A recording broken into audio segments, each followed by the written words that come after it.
To succeed and thrive at C-suite level, you need strategic clarity and operational excellence.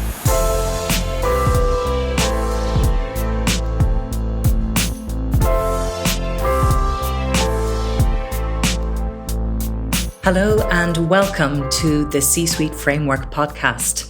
My guest this time around is Paula Boyle. Paula is an executive coach. She is my executive coach, and I've been working with her for something like 10 years now. And what Paula is all about ultimately is high performance, getting the best performance out of people, but doing so in a way that brings out the best in all of us. She gets you back to basics. She helps you figure out what you're really about. She helps you prepare as a leader. If you're stuck in habits that are very common to mid and senior level managers, such as busyness, being incredibly useful, but maybe having too much quantity and not enough quality in some of your time and decision making, Paula helps you take that right back to its roots and helps you define from first principles what your role going forward should be. She also very much indexes on self-compassion, self-awareness, looking at how you come across, but doing so with oodles of support and helping you even when some of those revelations are sometimes very, very painful. Paul is responsible for me realizing that I wanted to do other things in my career, that I wasn't being satisfied where I was, that I could make changes, that I was capable of so much more. And I genuinely attribute some of the career progress and the changes in my life to Paula's coaching and to Paula helping me see what was possible. So this feels like a very personal podcast for me to share Paula with you. But I think when you listen to her and take on board some of her advice, it will be useful to every single person looking at or aspiring or into a C-suite role. Let's take a listen to Paula. I am delighted to be joined today by Paula Boyle. Paula is, most importantly, my coach and the only coach I've ever really worked with through my career. More to the point, for over 25 years, Paula has been working with senior leaders and their teams across the globe, helping them master power, politics, and performance with integrity. As the founder of Paula Boyle Coaching and Facilitation, she offers customized coaching and facilitation services that address the unique challenges and opportunities of the C-suite. With a unique mix of tough love, I know about that, and good humor, Paula draws on deep experience of what it takes to lead in complex and fast-paced environments and her own lived experience of transformation. Paula combines intellectual rigor and emotional agility with her passion for MoveNat, a natural movement practice that enhances physical and mental well-being. Paula, welcome to the podcast. Thank you so much, Jenny. I can't tell you what a pleasure it is to be here and to be with you. It's always a pleasure to be with you. So thank you for inviting me. Thank you for having me. And looking forward to the conversation. Well, likewise, I always enjoy my time with you. I usually come out a combination of buzzing and exhausted and calmer and excited and all of those things. And it's a thrill to share you a little bit with people listening to the podcast. And all I can say as well, Paula, is thank goodness for client confidentiality, because my goodness over the years. But anyway, we won't go there. Don't worry, your secrets are all safe with me. Let's hear a little bit about you, first of all. Tell us about your background and how you got into what you do. Absolutely. So you talked a little bit about it there in your beautiful intro. Thank you for that. So lived experience is probably how I ended up doing the work that I do. So I am a qualified coach. I have all the boxes ticked that one would hope for in the world of coaching. And so I'm very much a professional in that sense. But what got me here was essentially making a real mess of my own life and having to turn around everything that could break down in a life. I had to turn around, from relationships to health, to my attitude about myself, to my relationship with myself. A lot of that unfolded in my 20s. And by the time I was really starting to, I think, be a grown-up, I was in my late 20s. So I was a bit of a late developer in that sense. I had a real problem with alcohol. I stopped drinking 24 years ago. I haven't had a drink since. And that, in some degree, stalls your development. So I had to almost put myself on a little bit of an accelerated path to learning how to be an adult. And that, more than anything, despite all the courses and all the theory and all the wonderful teachers, that has been the most profound teacher for me in the work that I do. And I think because it gives me an extraordinary empathy for what it's like to take yourself on, try to change, look at habits that you have, some of which are initially helpful and then become redundant. And how do you start to become the person that I think we're all here to become someone, but that can be a very long journey. So that's really how it started for me. I grew up in Northern Ireland, so the context of that was huge conflict, very, very difficult landscape of relationships, difficult place to grow up, and even seeing how people don't get along and how dangerous that can become, and how people who are very similar can still have such difficulties with each other was also very informative and very inspiring in a way to learn how do we not do that. So those two threads are very deeply in my work. What it takes for an individual to look at how do I change and become who I want to be? And then in a larger group of people, how do we get along? But not only get along, create something that is greater than the sum of our parts, for sure, but also something which brings not just the success that we might want, but satisfaction and fulfillment over time. So it's sustainable over time. So that's a little bit. There's obviously lots of stories I could tell from that time, but that might give you a little bit of an idea. Do you know, Paula, it says something to your talent as a coach and how focused you were always on me in our sessions, that there's bits that you've just said there that I didn't know about you. And now I feel bad that I didn't ask those things about you over the years. But I do know what it has led to with you is it can be tough love at times. Like, you compassionately hold up the mirror sometimes to someone and say, you know, how does this look, you know, from the other side? And sometimes I cringe, I go, oh my goodness, you know, but it's always done with compassion. And tell us about, you must have learned that compassion for yourself as well in that painful journey.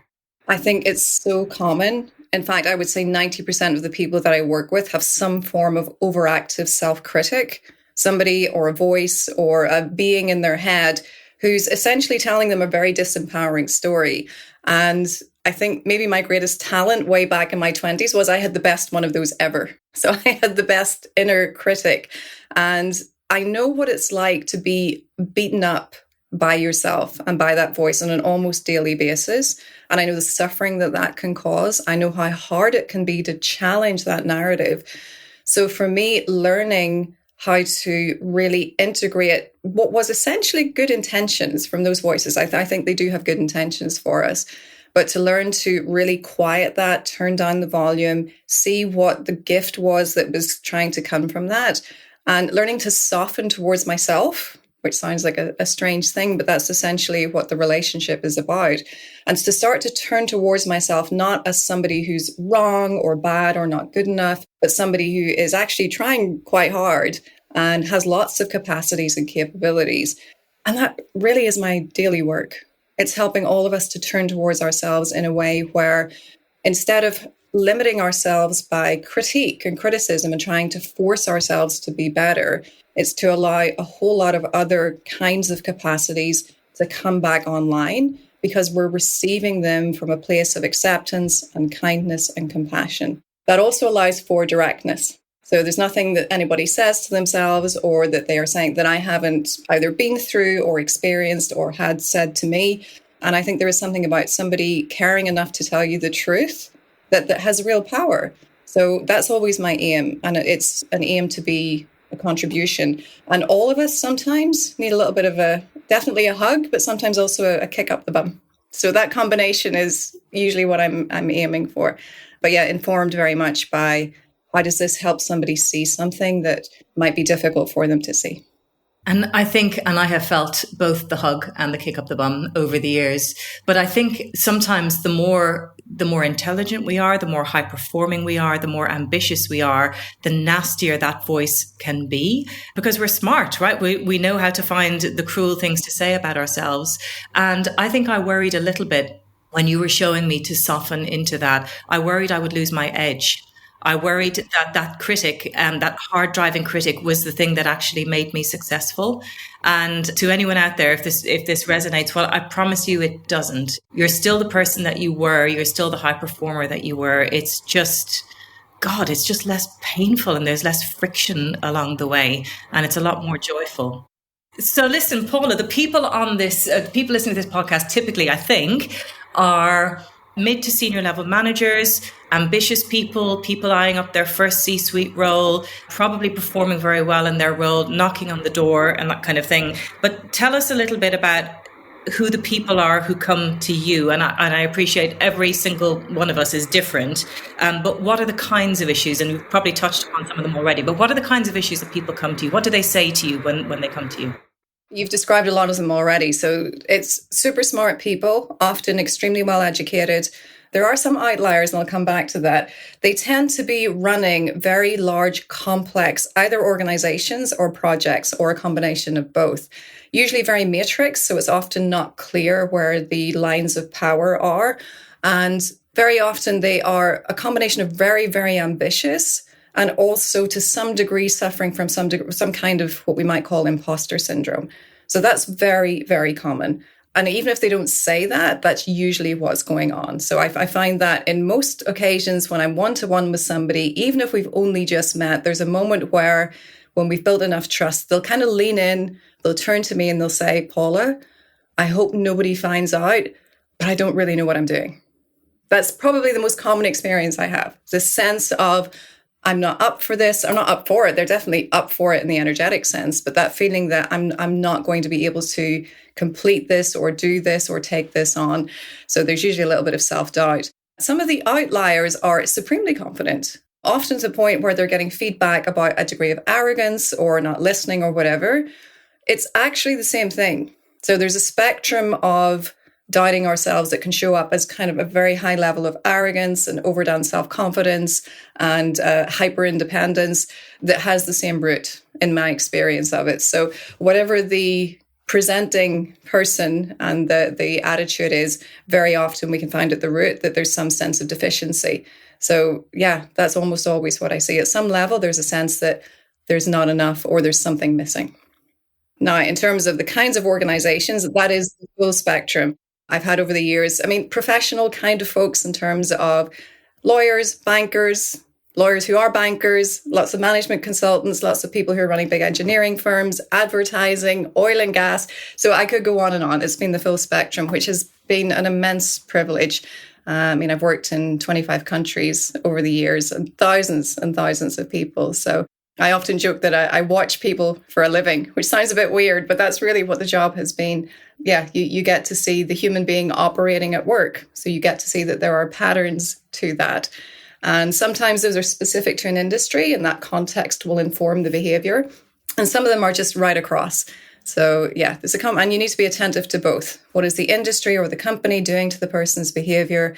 What is them and their family of origin and the background they come from? Where do those meet? How do you separate them out? And how do you help people to navigate whichever part of that is most important?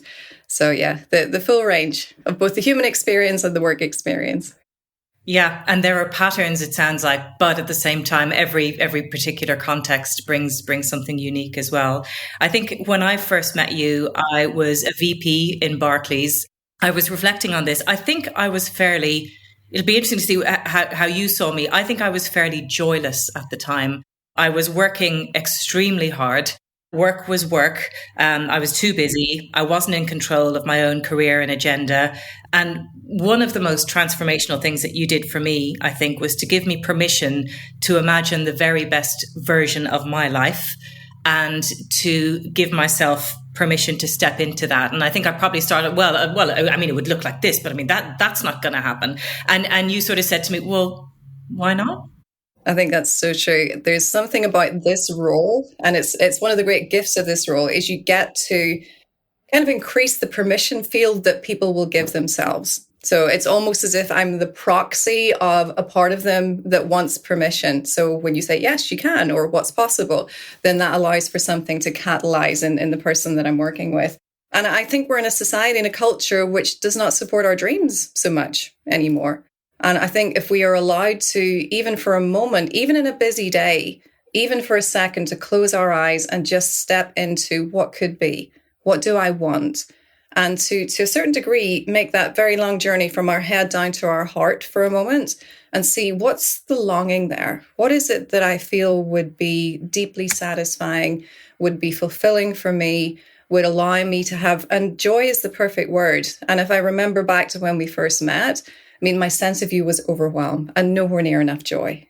Now, it's not that we want to be, just sitting around doing this and, just channeling joy all day, lovely though that might be. We have stuff to do, but we are allowed to look for ways in which we bring more of those together. And I think that makes for better leaders.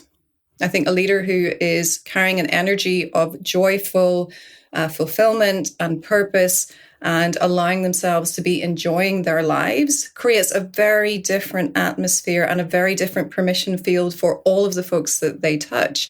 I know for sure I want to be around people who are kind of lit up by life and they're up to stuff and that stuff feels good to them and is aligned with a deeper purpose for them.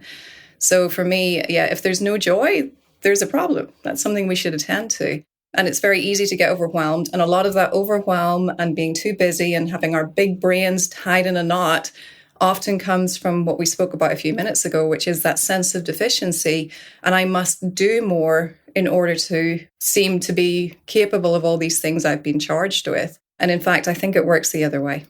I think one of the things that you said that stayed with me as well, particularly as I stepped into my first C-suite role, was you have a duty to be living a good life. Like you're going to be working incredibly hard. You're going to be doing all these things, but you want people in the organization to look up to you and go, wow, look at what she's doing. And she loves what she's doing and she's achieving. And one day I want to do that. And to create that sense of aspiration in your staff to say, gosh, maybe look, that looks great.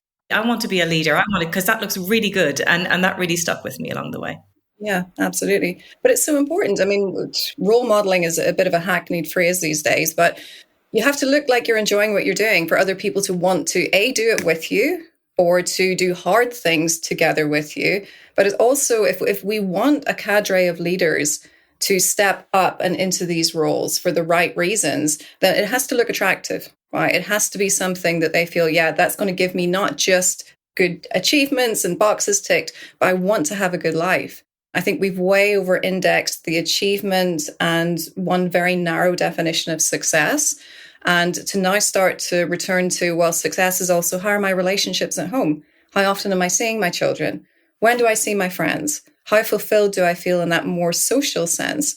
And there's a ton of research from everything from network that you have to sustainable success, which points at those relationships being as foundational as any other kind of criteria of success that we might have.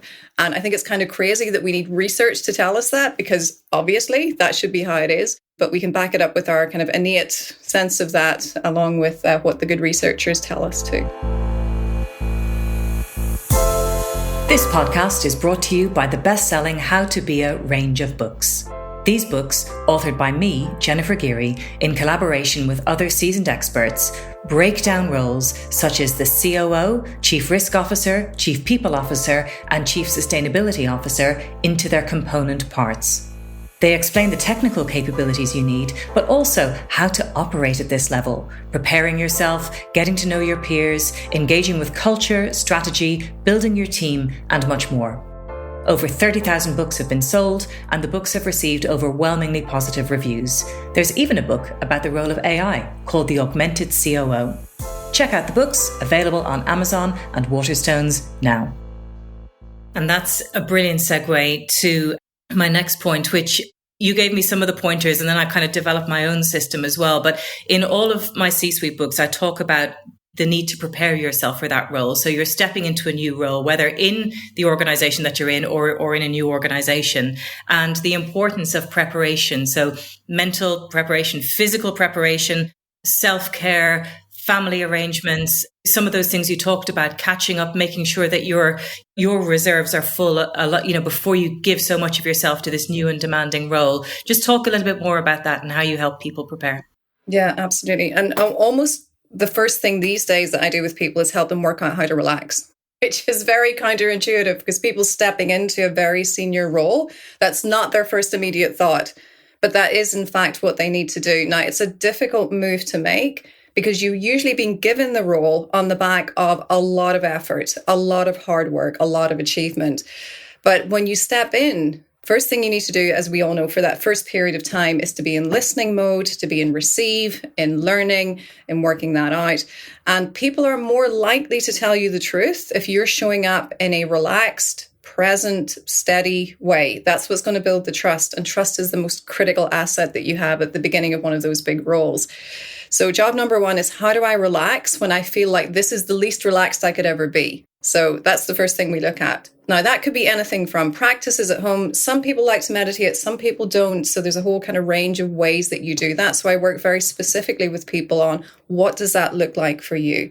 Does it look like time in nature? Does it look like, getting a lie in when you need one? Does it look like, for me, playing with my dogs? Is it look like time with your kids, your nieces, your nephews, your family? So we work that out quite specifically, and then we timetable that. So it's get your diary open. Where is that going to fit? How are we going to keep that in? And then making sure that when it slips, because it probably will, how do we bring that back online? I'm sure you've heard me say to you, it is a little bit like being an athlete. You will sprint a little bit at the start, but this is a marathon. So how are you taking care of yourself and getting ready for that kind of activity? And the ability to relax over time and in the moment is really important. So I work a lot on that with my clients is the first thing to go to. Then we also think about, the physical setup, everything from sleep to, are you getting enough exercise? Are you getting enough daylight? So many of my clients are in the office or they're in their home office. They don't see the light of day, and we really need that to feel like kind of normal human beings. So it can be that. And also then, what are they eating? Now, we're all adults, we're all grown-ups, everybody knows what they should and shouldn't eat, but it's just keeping a gentle eye on, am I overdoing this? Watching for any slight addictive tendencies to lean on a substance of any kind to get them through. So we're tracking all of those kinds of things as well. From a mental point of view, it is also trying to keep clear space. So much to read, so much to get a hold of, so much to get on top of. It's very tempting to spend every spare minute reading the papers, going over the notes, getting prepped, looking at the deck. And I really advise at least 5 minutes ahead of every certainly kind of consequential meeting that you do nothing. Now, that's very hard. That's very hard for successful, smart people. And do nothing might be stare out the window, or it might just be sit and breathe and notice your breathing. But it's, again, helping their best intelligence to come back online. And that doesn't happen when our neurons are too challenged by too much data and information. And again, it's a huge societal problem. We're just awash in knowledge and heavily lacking in wisdom. So the way to balance that sometimes is give your brain a break. So don't, and I shouldn't say this in a podcast, but don't always listen to the podcast when you go for your walk. Don't always be listening to the audiobook when you're driving, right? And of course, I'm talking to myself. And you as much as anybody. But it is that protecting your capacity to think is job number one. Relaxing, that capacity. And then, as you say, there's also really shoring up your relationships. There may be a period of time where you're a bit more absent to the folks that you love. So how do you prep for that? How do you have conversations about that? How do you essentially on the other side of it make sure that you do attend to that? And then don't forget your friends. That, if anything, is the thing that people drop most. They neglect those relationships, and those are some of the most profound and restorative and helpful and joyful relationships that we have. So make sure you've got time in the diary with your friends. It's super important. Because it's a lonely old thing, as we know, being at the top of some of these really big organizations. And you need company and you need good companions on the road. And they're not always at work. Sometimes they are and they can be, but you also need people who don't care about the job title and don't care who you are at work and who love you for who you are. So that restorative side of things is ever more important in the world that we're in. I mean, there's all the other stuff like, you should prep for things. You should read things. You should absolutely think about your network. I'll touch on network just a little bit because it's such a critical piece. And everything I've described also includes your network. But there is that piece of what I've heard described as digging the well before you need the water. So if you know in 3 to 4 to 6 months you're stepping into a big role, build the network. Build it before that if you can. So how quickly can you ensure that you know who the right people are to connect with? Make sure that you can assess the level of trust in those relationships. And I have my clients actually do that. There's a formula for trust. We take a look at that. We calibrate. And then we look at, okay, how do I improve and how do I get better at making those relationships the kind that will help to get the job done? So network focus, huge, huge part of what I do with people. So much of what success in those huge jobs is about is your ability to develop collaborations. And it sounds very cool to say manage the politics, but that really is about being someone that people want to go difficult places with. There is so much in that, and we could drill down into any of half a dozen things, but it rings really true. I was a guest on a podcast last week, a senior women's podcast, and she asked me, do I wish I could have told myself, when I was stepping into that first role, and the first thing that came to my head was actually to relax into it. And I'm sure I'm not alone in this. When you step into a big role, I certainly feel that pressure to show that I was the right hire, to look how great she is. Look, first 100 days, look at what she's done. Oh my goodness, the transformation. See, she was the right one. And to just, you dial that right down and just take a minute and take a breath. And the really elegant, graceful, poised leaders that you see are the ones who've probably gone for the walk or taken a minute or meditated or whatever. Because the other thing is when you do calm down and when you quieten and when you slow down, what also comes, as well as the trust and the wisdom, is gravitas. Because you've thought about, you've got all of the knowledge, it's all in there, but you've stopped, you've taken a moment and you synthesized it, and you then talk about what you need to do. It's to resist that urge to please, because I have that very strongly. I mean, they have a wonderful saying in the military, which is calm is contagious. In as much as I've heard, I haven't worked with the military, but certainly in those high consequence jobs, I think day one, class one, hour one is all about how to relax under pressure. I believe this is also true of astronaut training. The first thing they teach astronauts is how not to panic, which is probably a very useful skill given what they're doing. So we see that, and I think, again, as you say, it's so important because it gives you presence, it gives you gravitas. I also think that it allows you to tap into deeper intelligence. That when we jump up into our head and start proving ourselves, we actually lose touch with an immense amount of wisdom and knowledge and information that's kind of available when we're much more relaxed. And literally our perception shifts. So our ability to see either our peripheral vision when we're relaxed is much broader and wider. So we see differently. We see much more of the overall picture. When we're stressed and proving, that narrows. And I can only see a small tunnel of what's available to me. So this has certainly, it's a lovely thing to say to relax, but it has very valid scientific and biological consequences if we can slow ourselves down. And again, to quote our friends in the military, slow is smooth and smooth is fast. So there is an element, especially at the beginning, to go a little bit more slowly. And then you can gather the right kind of speed to fix the right problem. Whereas I see a lot of people going at pace to fix the wrong thing. And I just want to double click on one of the other things that you said, because there were so many nuggets in what you said there, but the piece about prioritization and focus. And I want to just give our listeners just to talk about how practical this really is. Because if you are, a mid-senior level manager in a bank, in a law firm, your diary is not your own. It is packed back to back to back to back. And even as recently as lockdown, I think my record, Paula, was I had 14 meetings in one day. So you can imagine, how much wisdom there was at the end of all of that. But you actually worked with me on my diary. And you gave me permission to look at the kind of, and I think where I kind of came down to was something like, 70-30. Mine was like 90% the meetings I felt I had to be in but didn't want to be in, and 10% the stuff that was actually important and going to make a difference. But just talk about that system that you work through. Yeah, absolutely. And I've done that with so many of my leaders. And this is probably where the tough love really kicks in, because I had them sit with, do you really need to be doing that? Could somebody else do that? And we quite literally look at the calendar. We go meeting by meeting. What was it about? Why were you there?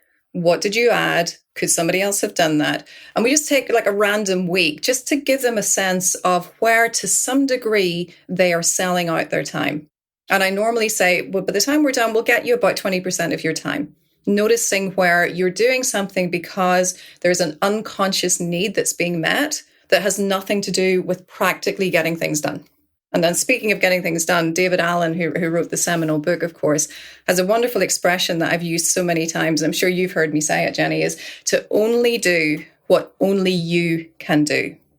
To only do what only you can do. You'll have heard me say that, right? I often sometimes get people to write that and stick it on a sticky somewhere where they can see it. Partly because your career to date has probably trained you, if you're moving into a senior role, to absolutely make other people's priorities the focus.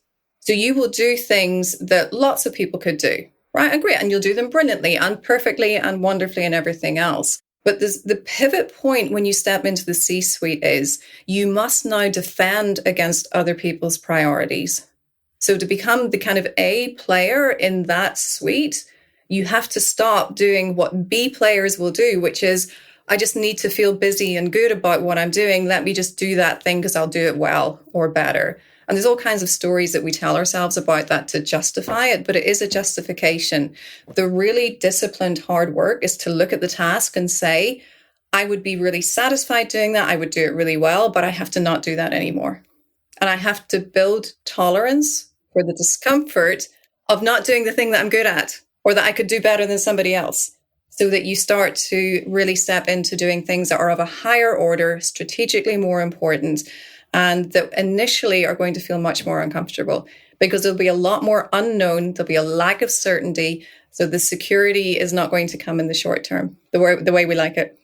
And that is so relevant, particularly as you go into your first C-suite role, because you probably got there through being excellent in a functional discipline. You were an excellent accountant or finance person, an excellent lawyer, an excellent operations person. And the true irony of that role is you then need to let that go. All that stuff, all that comfort blanket, all that stuff that you're brilliant at is no longer your job. And you have to pass that off to somebody else, and you have to learn a new job, which is engaging with a bunch of stakeholders who have very different agendas to you and might have quite different personalities to you as well. When I open up that space where I'm not doing the doing, usually the first thing I will feel is fear. And most of us run away from fear. We don't like it. And the fear is, again, about my adequacy to do all those things you described, Jenny, which is, how do I now lead peers, or in fact, lead other leaders of other, sometimes organizations, sometimes industries. And that step where most people have excelled at leading teams and leading people who report to them, moving into what is now essentially a different layer of leadership can be very challenging. And that can really drive up old patterns, old insecurities. So for me, there's a little bit of a spiral. So now we're spiraling back through the same territory, but at a much higher level. So from here, how do we now work with this next articulation of, I don't have what it takes, even though I'm standing on years of value, years of achievement, years of accomplishment. And what usually kicks in here is, oh, now there's something really wrong with me, because despite all of that, I still feel like this. And this is where we have to start to, again, work with all of those insecurities that show up in a different way and that can feel actually, really acute at this point because the consequences feel so much more. So there's always a moment for the folks that I work with that we have to kind of revisit some old stuff. And that's a good thing. And that's appropriate and human and how it should be. But it can feel very uncomfortable. Well, the ever-wise Taylor Swift said, how can a person know everything at 18 and nothing at 22? And I feel that could apply to 49 and 52 and everything else as well. But it is, as you say, it's an upward spiral. Yes, you're falling back, but you're taking one step back and you're going two forward and progressing the whole time. And Paula, we'll include the link to Getting Things Done in the show notes. And by the way, you beat me. I was going to say only do what you can uniquely do. It was on the tip of my tongue. It's in one way, it's a very easy thing to say. But the other piece that comes along with this kind of work at this level is defining what there is to do, because there's so much to do. And these days, everything looks like a priority. Everything's on fire. So how on earth do you sort and work out, okay, so right now with the 30 minutes that I have, what should I actually do? That then starts to become about your vision, your purpose. And that often gets neglected in the first period of time when I'm just trying to prove that I can do this job. So keeping that very strong link between the purpose, why I'm here, what I'm here for, who I want to be in the world, and which email do I answer out of the 15 that all look like they could crash the project. That's essentially the territory I'm in all day long.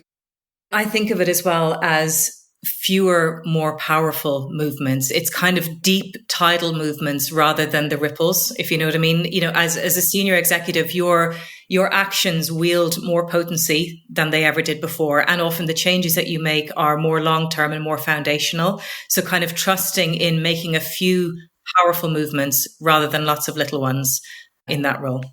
Yeah, I think that's really accurate. There's it reminded me, I'm not one for quoting ancient Greek philosophers, but Archimedes, I think, said about, if you show me where to place the lever, I can move the world.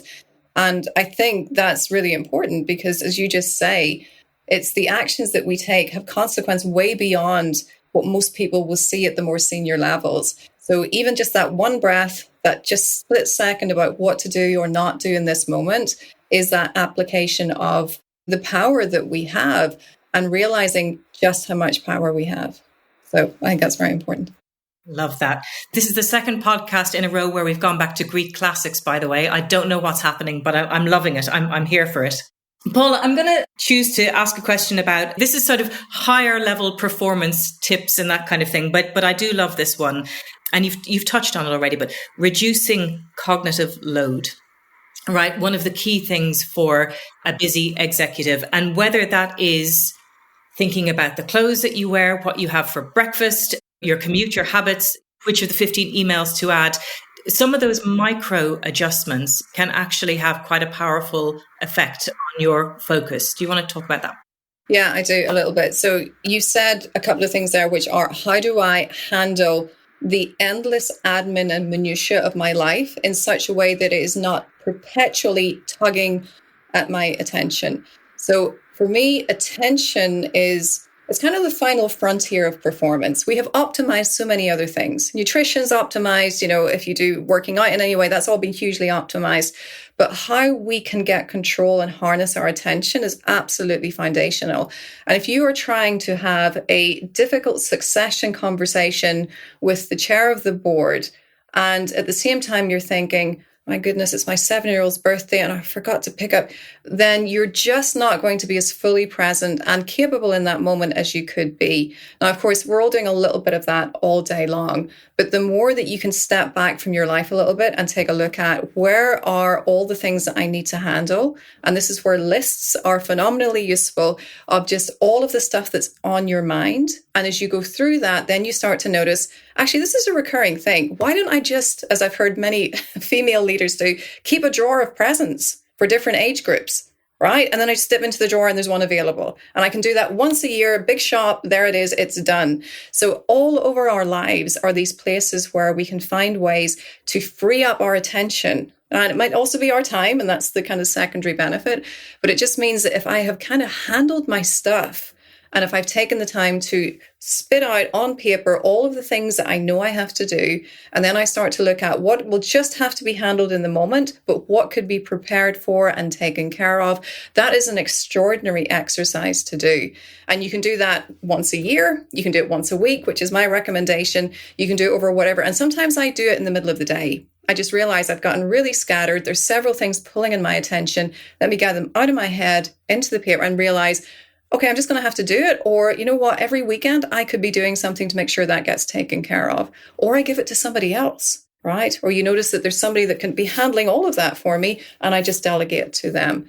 So that's one of the reasons that, that we really want to think about the load that we're carrying mentally, because you go out into the world these days and we're hit by so much information. There's so many people trying to grab hold of our attention that you have to have a very defensive attitude towards how you are spending what is a finite amount of attention that you have over a given day. So the easier you can make that for yourself, the better. And then also have the people around you super empowered to protect your attention. Right, your EA, usually the first kind of person to go to in terms of, I can't have this coming at me at this point. Can you divert these kind of emails? Can you make sure that X doesn't speak to me before Y happens? And this, I think, is where it becomes very deep. You have to be thinking about yourself as somebody of very high value. Now, that does not mean you become arrogant and you separate yourself from the world, but you have to look at, I am doing extremely important work. That means I have to be able to attend and pay attention in the way that matters. So I just cannot have everybody able to grab me and walk into my office every 5 minutes. I might want to do that twice a week, fabulous. But you have to start to protect your time like the super precious resource that it is. Your ability to attend and to focus are the thing that I think are the most important assets that we have these days. So let me pause there and see if I'm answering your question. 100%. And I think when I started going to you, that coincided with, I started going through mountains of notebooks, and now I use a Remarkable, but I have folders for personal stuff, work stuff, book stuff, podcast stuff, speaking stuff. Even things you said to me, like have a list of, the next time I'm passing Boots, I need to pick up blah, because it just gets all these little micro things out of your head. I do it at bedtime to clear my head and make lists for the next day. So it gives my brain permission to sleep. I will do it in the morning for the day ahead, week ahead, and that sort of thing. And the calm that it brings in terms of putting that there, it's very powerful, a very powerful tool. And I've told others about it too. Wonderful. And I think, as you describe, our brain is always trying to help us. And it will usually be pulling for, exactly as you say, we need to go pick up something for the kids. Do it. And unless we really help it to relax and know that we've got this, it can't trust us. So it becomes a bit like a distrustful friend. It's always nagging at us to get the thing done. So the more you can help your brain to set that to one side by having a system where you can find it, then the more your brain's going to go, yeah, you can go to sleep. It's fine. Yeah, so some people call those worries the dripping tap for exactly that reason, just that thing at the side of your mind.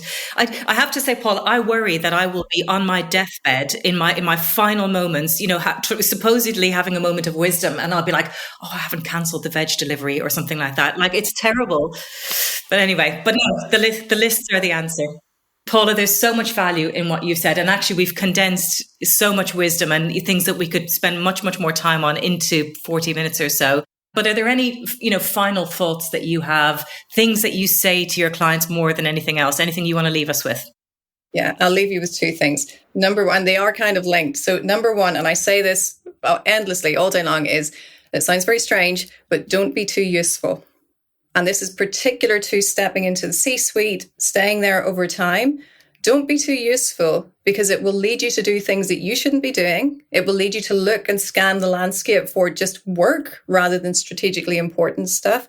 And it will also mean that people start to take you for granted, which is death to an exceptional executive career. And it's so easy because there is so much immediate praise and gratitude and, strokes from the environment for being useful. But I see it as a real trap that lots and lots of people fall into. And then they don't realize that they've stagnated in their career or their job or the role that they're in. So I say that almost every day. Don't be too useful. And then the other thing I would say, which this is linked to, is to always hold an empowering context for yourself, by which I mean have a really good answer to, who do you think you are? Now, where I'm from in the north of Ireland, that's sometimes an insult. Who do you think you are? But you want to have a really strong, powerful, clear answer, because from that place will come the yes or the no, will come the wisdom or just more information. It will come the ability to get the rest that you need, have the joy that you want. So knowing who do I think I am will dictate everything that you do from there. And most of us way underestimate who that person is. And the invitation and what I'm always striving for with my clients is, let's really step into the full kind of beauty and wisdom of that. Who are you? And then what might we do from there? Yeah. Who is that person? Who is she? Who am I? Does she do this? No, she doesn't. What does she do? What are her values? And it just brings you back time and again. Paula, as always, heartwarming, empowering, informative. I love our talks together, and I hope others find this useful. Thank you. I know they will. Thank you so much for coming along today. My absolute pleasure. Lovely to see you. Lovely to be with you, Jenny. And again, thank you for the invitation. We hope you enjoyed the podcast. For more information about the How to Be a books, the C-Suite Framework courses, the podcast, or to get in touch with me, head over to www.csuiteframework.com.